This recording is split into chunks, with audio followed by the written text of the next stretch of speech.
Bom dia!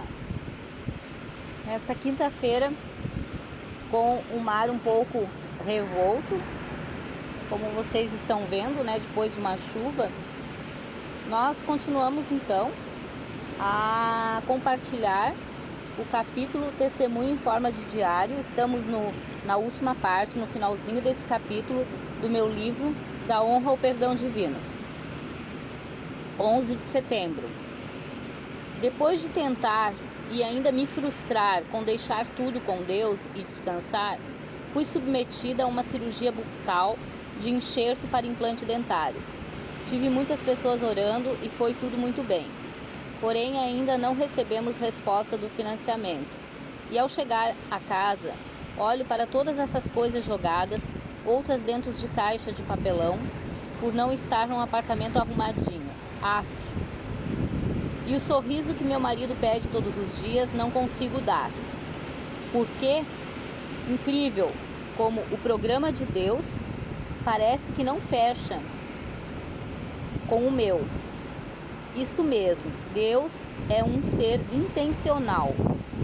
Eu jamais preveria uma traição no casamento. Nossa, tudo estava tão certinho. O dinheiro da venda da nossa casa seria exatamente o valor a dar de entrada no apartamento que almejávamos, dentro do que queríamos e necessitávamos, e com um preço até um pouco abaixo dos demais. Todo mobiliado, mobília moderna, nada quase a ser onerado para se mudar. Então, dentro dos nossos planos, só faltava a chancela bancária do restante. E de repente, todas as portas se fecham. A minha desestrutura mental não permitia que o Miguel já estivesse trabalhando. Portanto, não poderia compor renda comigo para o financiamento. E a minha não foi suficiente. Provavelmente foram portas fechadas pelo Senhor para nos ensinar, tratar, provar, apesar de que nada conseguiria mudar os resultados atuais. Ainda tivemos que enfrentar a negativa das instituições financeiras para o financiamento do apartamento, através dos principais bancos, Caixa Econômica Federal e Banco do Brasil. Quase surtei novamente. Piorei muito na bipolaridade e efeitos colaterais dos remédios. Enfim, o andar por fé estava se tornando regra. No final, tivemos que partir para outro banco, esperar em fé por semanas, colocar à venda nosso carro. 6 de outubro. Segundo dia com ajuste de medicação. O psiquiatra reduziu a dose de medicação noturna que fora direcionada para controle do humor. O objetivo era que, de um humor agressivo, fosse para um humor mais calmo. Porém, o resultado foi um humor chamado pela medicina de hipotímico. E contei a ele sobre 3 quedas, onde machuquei o joelho e ombro, atribuídas aos efeitos da medicação. Isso contribuía à sua decisão. Segundo o psiquiatra, abre aspas, vamos largar o freio e ver no que dá. Queremos-la menos depressiva, porém não agressiva, fecha aspas. Outra questão que ele comentou comigo a sós foi que o Miguel não poderia estar imaginando que eu, que havia confiado nele por 8 anos e me sentia traída, somado a um caso de bipolaridade sem tratamento há anos, agora fosse responder positivamente à medicação assim, como num toque de mágica. Ontem não foi legal. Primeiro dia com medicação nova. Passei a tarde com o evento de depressão. Chorei muito e à noite discuti novamente com meu esposo. Cobrei dele mais atenção. Depois, antes de dormirmos, tudo o que ele não desejava. Toquei no assunto da traição novamente. Ele se irritou como sempre. Hoje, resolvi assistir a seguinte ministração de Joyce Meyer. Abre aspas. Não se ofenda com seus problemas, fecha aspas. Isso simplesmente abriu meu coração e mente para uma nova perspectiva de fé. Joyce, insistindo em sermos apaixonados por Jesus, pelo que Ele é e não pelo que Ele pode fazer para resolver nossos problemas, cita João 20, 24 a 27. Abre aspas. Ora, Tomé, um dos 12, chamado Dídimo, não estava com eles quando Jesus veio. Disseram-lhe, pois, os outros discípulos: Vimos o Senhor.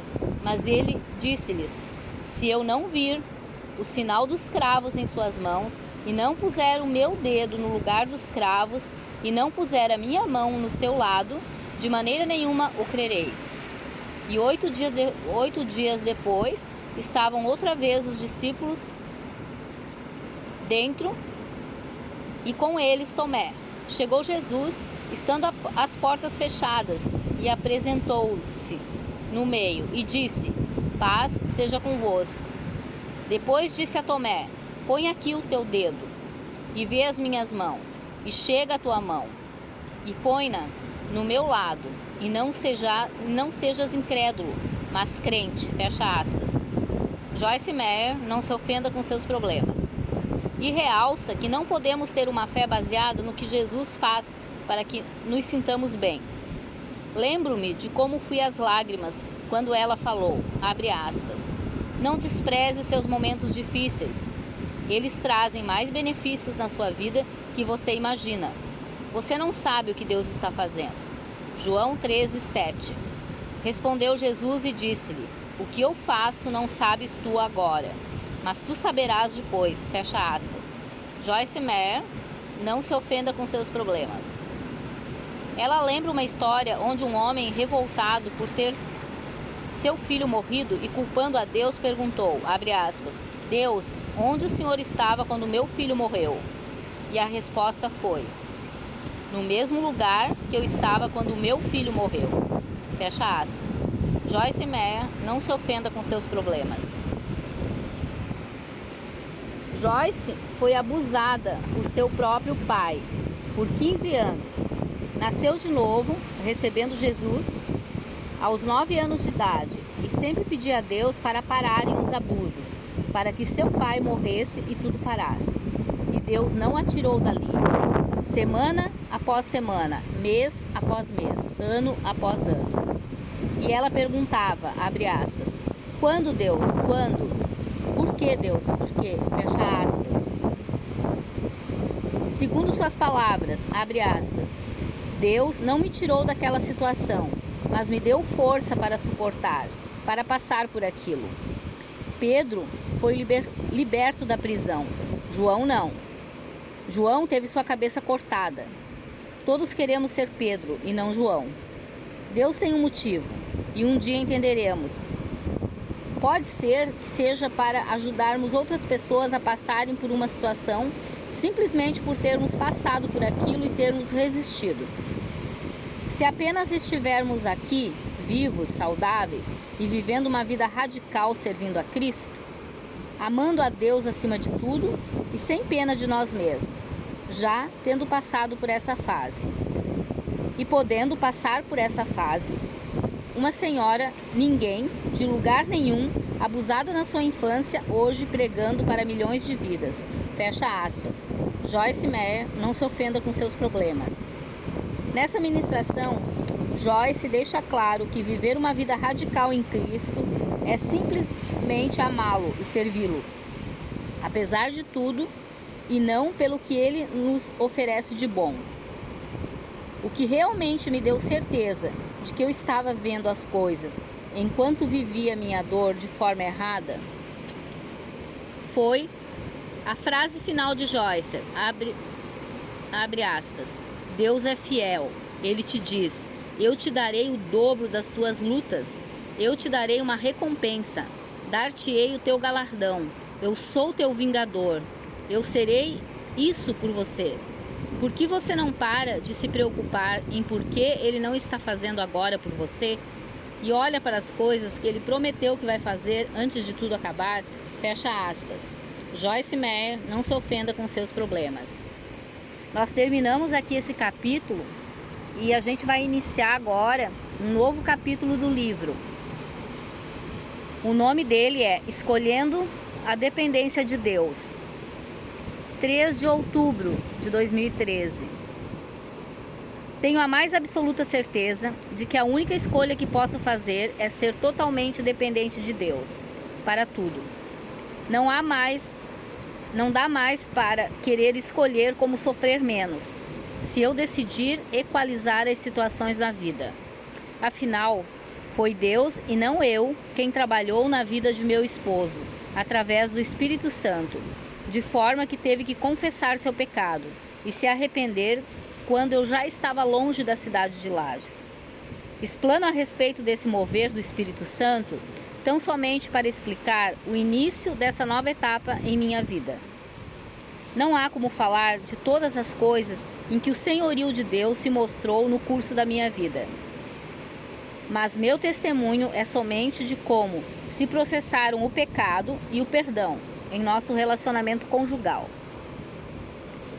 Eu e o Miguel ainda tentamos conversar mais um pouco sobre minhas atitudes relacionadas à bipolaridade e ao processo de perdão, apesar de não chegarmos a conclusão alguma. Ele continua crendo totalmente na linha contrária do que o psiquiatra explica a respeito dos meus pensamentos repetitivos, e eu querendo que ele seja mais compreensivo. Foram mais lágrimas e lágrimas, ou seja, nada podemos fazer pela nossa própria força, dependência total de Deus. Eu creio que nossos filhos têm o direito de saber o que houve, pois Deus trabalha na transparência e Satanás usa qualquer coisa que está à sua disposição, mesmo que não haja mais o erro, como situação manipuladora perante as pessoas envolvidas. E ao final, o Miguel concorda, porém quer aguardar mais um tempo. É contigo, Deus. Apesar de que, no silêncio de Deus, parece-nos haver um constante perguntar ao Senhor: por que tive que deixar meu trabalho em licença para tratamento como bipolar, situação a qual me fez sentir humilhada e muito triste? E como se não suficiente, por determinada pessoa em posto de comando fui desprezada e posta de lado, quando eu esperava uma função gratificada e acabei com um salário baixo e sem saber como ficará a nossa situação financeira futura. Quer mais dependência de Deus que isso? Por que tive que sentir na pele a primeira parte da palavra contida no Evangelho de João, capítulo 10, versículo 10, abre aspas, o ladrão não vem senão para roubar, matar e destruir, fecha aspas. O deixar nas mãos de Deus milita contra a minha ansiedade almática, ou seja, abre aspas, muitas vezes a demora de Deus nos agride mais que a própria circunstância. No Novo Testamento, o episódio da morte de Lázaro de Betânia, havia uma necessidade urgente. Então, por que Jesus demorou? Porque a crença entre os rabinos era de que o morto só poderia ressuscitar até o terceiro dia. Depois disso, só o próprio Deus poderia fazê-lo. É por isso que Jesus declara: será para a glória de Deus, fecha aspas. Hernandes Dias Lopes, não tenha medo, tenha fé. Só Jesus vem em nós para nos restaurar e dar vida em abundância. João 10:10, segunda parte. É a dependência mais requerida. A morte e ressurreição do Filho de Deus para cobrir o pecado com a graça de seu sacrifício santo. Talvez a dependência de Deus mais sentida em mim seja em relação ao ministério na obra de Deus, do qual tive que me afastar totalmente ao sair de Lages. Eu já estava ministrando como líder de célula por quase 2 anos. Não era perfeita, mas era entregue, da forma que eu conseguia. Era totalmente dedicada à obra de Deus. Afinal, eu não cheguei para morar aqui em virtude do problema do adultério. De sorte que me mudei para Florianópolis pela remoção no trabalho. Mais um testemunho do cuidado de Deus sobre minha vida nessa área. Poupou-me totalmente de qualquer sentimento ainda maior de humilhação e rejeição. Pois era óbvio que, vindo para uma igreja nova, iniciaria do zero. Na verdade, eu tinha meu ministério como um troféu. Em minha casa, onde era realizada a célula, pessoas foram curadas e libertas. Porém, eu ignorava que não estava apenas glorificando ao Senhor com minha vida, e sim enaltecendo minha própria obra. Descobri isso recentemente, com a ajuda da psicóloga aqui em Floripa. E Deus, na sua perfeita bondade, aguardou o momento certo para mexer nesse orgulho, preservando-me. Eu me orgulhava de que, em toda a minha vida cristã, apesar de ter vindo do mundo com um histórico de promiscuidade e outros pecados abomináveis, jamais tive manifestações demoníacas durante algum culto ou reunião. Ficava feliz quando alguém era liberto dessa maneira. Entretanto, ficava mais tranquila de não ter acontecido assim comigo. Eu tinha orgulho de ter sido liberta aos poucos pela palavra de Deus, recebida diariamente no meu coração. E, assim, deixando o pecado de lado. Na verdade, eu sentia um certo constrangimento de ver as pessoas se debatendo no chão durante o processo de expulsão de espíritos malignos. Então, hoje nós ficamos por aqui e amanhã é com a gente de novo. Um abraço, até amanhã.